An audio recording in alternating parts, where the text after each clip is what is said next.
Ito guys, nalunod na yung mga patatas saka ano. Ito malapit na din maluto.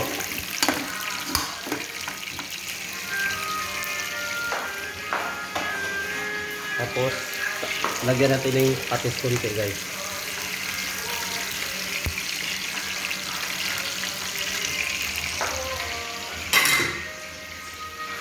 Saka suka, kahit konti lang ang suka.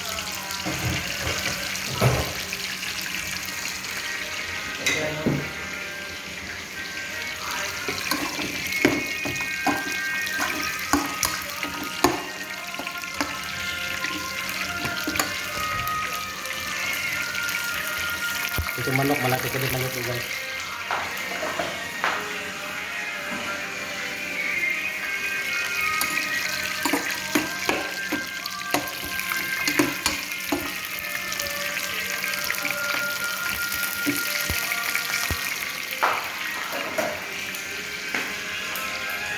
Tapos takpan muna natin guys para masarap yung maluluto talaga siya.